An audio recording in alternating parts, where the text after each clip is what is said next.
Greetings, beautiful friends. Happy Monday to you. I trust you had a lovely weekend and are all ready to get set into this brand new week ahead.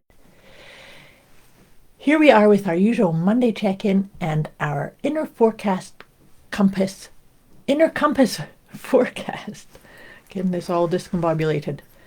If you watched these before, you know that I like to just feel into and share and riff a little bit about what the moon phase we are going to be affected by this week. We actually already are. So here's the thing, is that we also are being affected by the Mercury retrograde. So there's such a deep pull for all of us to get really, really clear on how we communicate, how we access our inner truth and make the intentions that we're going to follow. This week's lunar influence comes from the micro new moon in the sign of Scorpio. It's called a micro new moon because it's furthest away from the earth. And when it is a micro new moon, that means that the influence of it is even deeper than a regular one. So it's also in the sign of Scorpio. This is a time to really get in touch with your soul's guidance. I always put my hand on my heart when I think of that. This is the seat of your soul. So when we really get clear on following our truth, following what's right for us, there's a time that we can sometimes get caught into doing things because we should, or because society says, or this group says, or sometimes even it's a bit more sneaky that we do things based upon what we think other people think we should or should not be doing. So with this new moon, this is a really important and perhaps even pivotal time to get in touch with your soul's calling, your soul's guidance.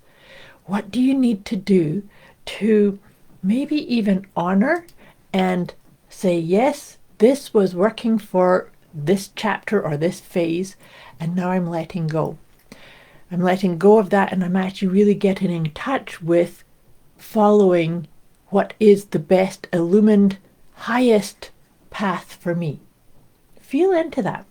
If I say anything on these sessions that trigger you or confuse you, or you need a wee bit more support or guidance, just put it in the comments below or message me directly.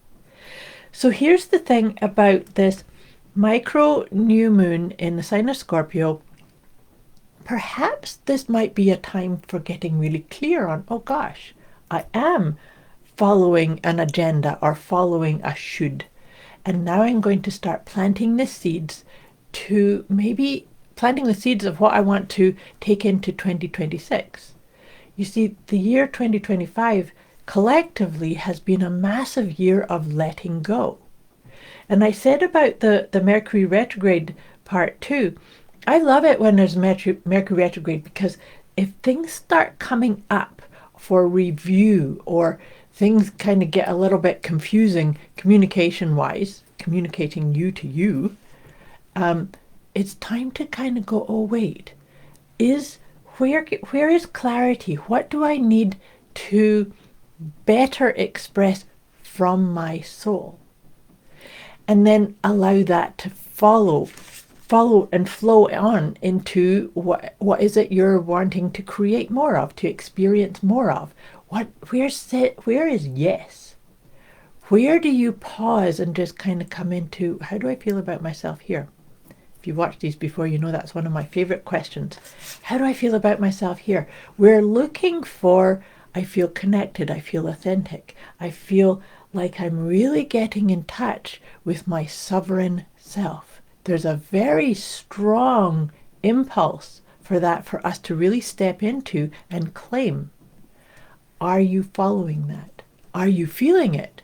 And if you are, what do you need to do to bring in more of it and to experience more of it? You see, because I just said 2025 was a big year of letting go. 2026 is a big year of new beginnings, of stepping further into that which is correct and highest best for you.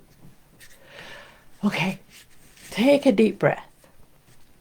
So we're taking a deep breath, and the first deck of cards that I use for these sessions is my letting go guidance system. And so you can start to see with this new moon and with this Mercury retrograde and with the fact that we're in the second last month of a very pivotal year, a pivotal year where we have really been collectively called upon to get in touch with what's the truth for us. What's the reality that we are wanting to bring more into, bring into the collective to experience more of. And of course, as we do that, we then realize, oh, that phase is over. This part served its purpose, and now I can let go. So take a nice deep breath. Let's see what we'll be focusing on letting go. And this is an interesting one. It's pattern. Do you have a pattern anywhere of maybe getting too stuck in your head, being a little bit too left-brained and not allowing the right brain to come in? So that's the doing and being. Do you have a pattern of allowing somebody else's opinion or allowing an agenda to be your navigational force or your way of doing things? Patterns serve until they don't. So what patterns come up or come to mind when we think about what patterns are no longer serving who I have become and who I am intending to become more of? And time to let that go. Now, letting go can sometimes be as simple as becoming aware, oh, there's that pattern, and now I choose not to do it. But it can get a little bit more in depth because of sometimes they're so deep that we don't even have conscious awareness of them. So really I encourage you to watch that. That actually could come up with the Mercury retrograde if you have a pattern of not speaking all of your words or not speaking from your heart. Is that a pattern that you can start saying, that's over with? I don't need to keep that. Okay, take another nice deep breath. I'm going to pull one tarot card to see what tarot card is going to support this. Oh, this is a beautiful one. It's the Star. You are the star.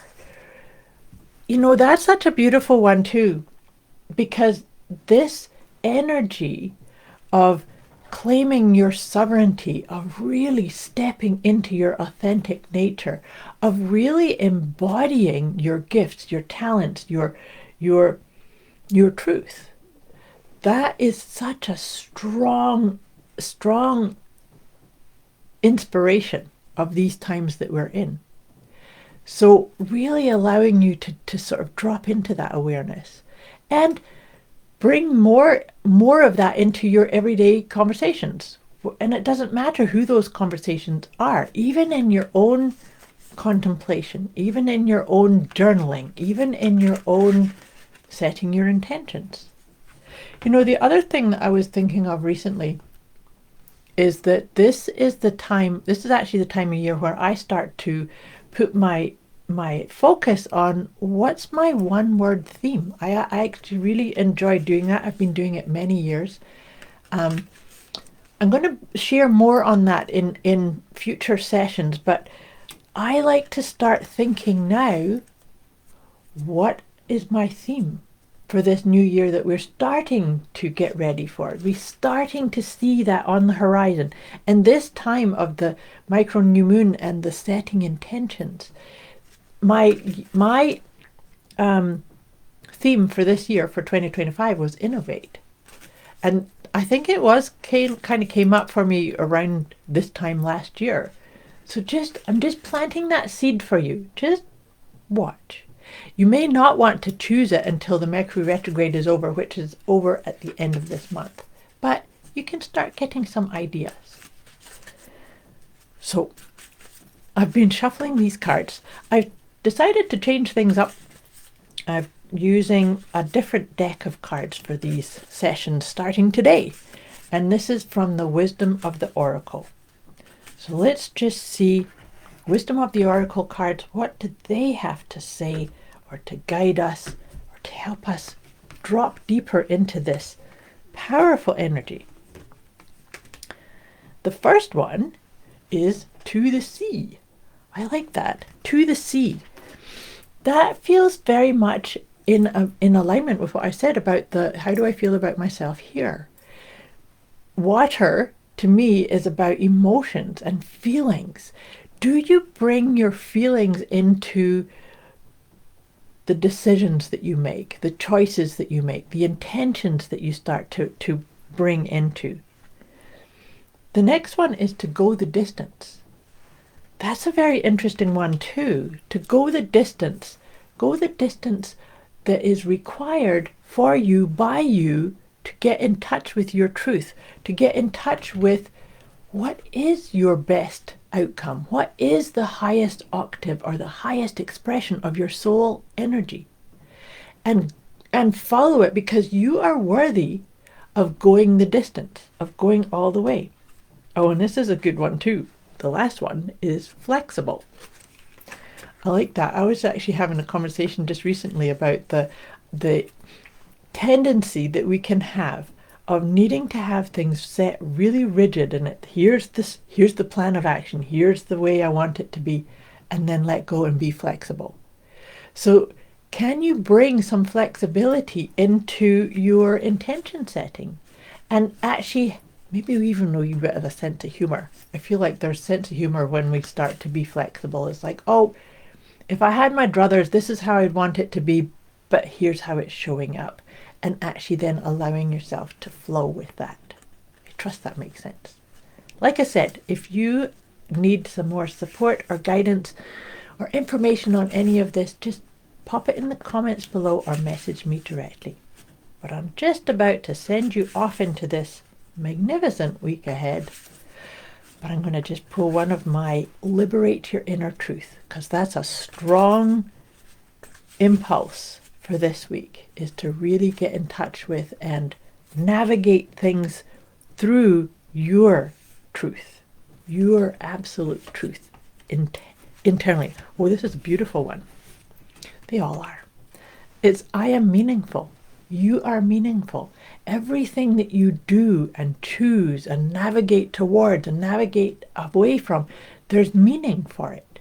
Do you allow yourself the space and the pause sometimes that's required to actually embrace that, embody that? But let me read this out to you. Every time I work on something I love, it creates such a thrill of joy within me. I love finding ways to use my gifts and passions to give back to the world. In this way, my life has great meaning.